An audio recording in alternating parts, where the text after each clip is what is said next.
मानव सुतार ने गेल में 10 विकेट लिए और इंडिया के लिए सबसे बड़ी प्रॉब्लम खड़ी कर दी। प्रॉब्लम बुरी नहीं है, टेंशन मतलब पूरा वीडियो देखो, समझ में आ जाएगा क्या बोलने वाला हूँ। Hello everyone, welcome back to my channel. I hope सब अच्छे होंगे और नहीं अच्छे हैं तो भाड़ में जाओगे, लेकिन वीडियो पूरा देख के जाना, ठीक है। प्रॉब्लम्स आ गई, चलिए बिना आपका टाइम वेस्ट किए शुरू करते हैं। मानव सुतार ने गेल में 10 विकेट लिए, पहली इनिंग्स में 4 विकेट लिए और दूसरी इनिंग्स में 6 विकेट लिए।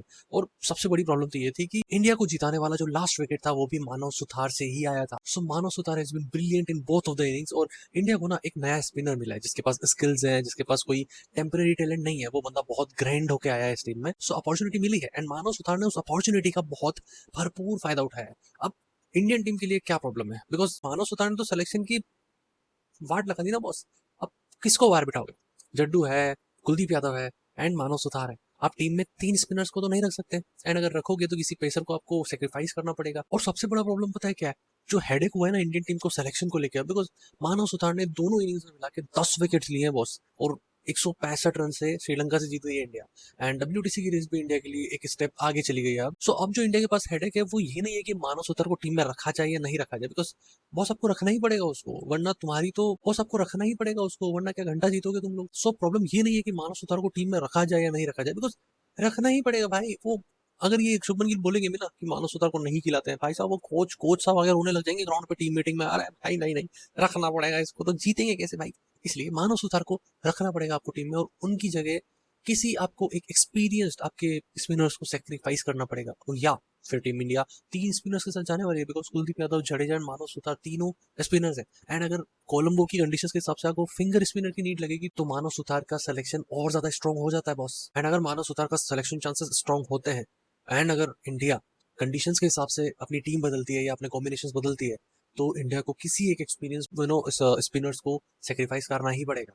And I am pretty sure, मुझे डर है कि फिर से कहीं कुलदीप यादव को ही बाहर ना बैठना पड़े, बिकॉज ये बंदा ऐसा ही है भाई, इसका पूरा करियर ही ऐसा है। किसी को भी टीम में फिट करना होता है, किसी भी प्लेयर को चांस देना होता है, कुलदीप यादव को बाहर निकाल भाई साहब। उस वो इतना कैपेबल बंदा है ना, उनको उतने चांसेस मिलते ही नहीं है जितने मिलने चाहिए। कुलदीप यादव से बेटर आपके पास कोई स्पिनर है ही नहीं इस टाइम पर। मानव सुतार ने 10 विकेट लिए हैं, वो 2 ही इनिंग्स की बात है, एक ही मैच की बात है।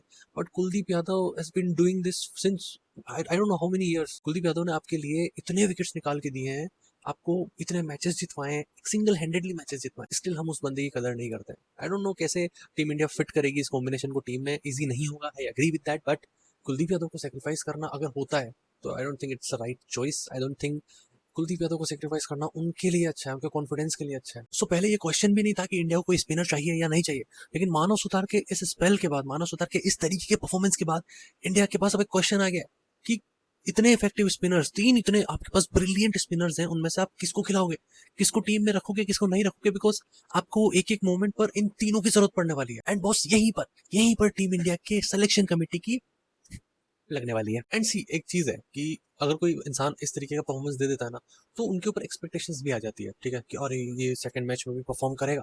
और उसी एक्सपेक्टेशन के चलते बहुत सारे प्लेयर्स अपने सेकंड ही मैच में, अपने नेक्स्ट ही मैच में फेल हो जाते हैं, ठीक है। बट आई डोंट थिंक कि मानव सुधार के साथ ऐसा होगा, बिकॉज कॉन्फिडेंट बंदा है, इतने विकेट्स लिए हैं तो थोड़ा कॉन्फिडेंस और बूस्ट तो हुआ ही होगा।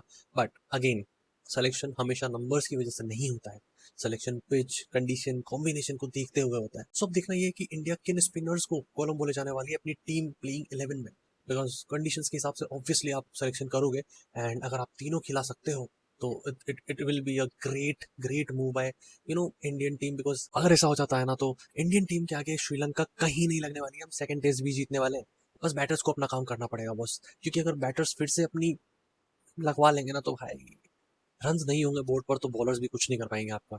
एंड फिर से WTC रेस में गौतम गंभीर सब रोने लगेंगे। अब यहाँ पर ना आपके लिए मेरे लिए बहुत सारे सवाल है। क्या इंडिया 3 स्पिनर्स के साथ जाने वाला है? क्या इंडिया एक डेब्यूटेंट को फिर से मौका देने वाला है, रिटेन करने वाला है? क्या इंडिया का प्लेयर ऑफ द मैच बंदा फिर से टीम में अपना दमखम दिखाने वाला है? क्या होगा इंडिया का कॉम्बिनेशन? आई डोंट नो, आपको क्या लगता है? Let me know in the comments. मिलूंगा आपसे अगली स्टोरी के साथ, तब तक के लिए क्रिकेट देखते रहो, सिर्फ स्कोर कार्ड्स नहीं। एंड भाई साहब एक चीज और है, वो जो लाल वाला बटन है ना उस पर ठोक दो एक बार जाके, बिकॉज सब्सक्राइब मांगता है बॉस। सब्सक्राइब चाहिए, मेहनत लगती है भाई, सब्सक्राइब चाहिए, ना धोके बैठा हूँ यार, एक सब्सक्राइब मार दो भाई। ऐसे ना मैं, ये वीडियो हो सकता है आपको थोड़ा ठीक ठीक लग रहा हो, मेरा पिछले वाला वीडियो जाके देख लेना या फिर मेरा इसके आगे आने वाला वीडियो देख लेना, बिकॉज उन वीडियोस में मैंने ना भाई धांसू चीज करी है। Okay, bye bye.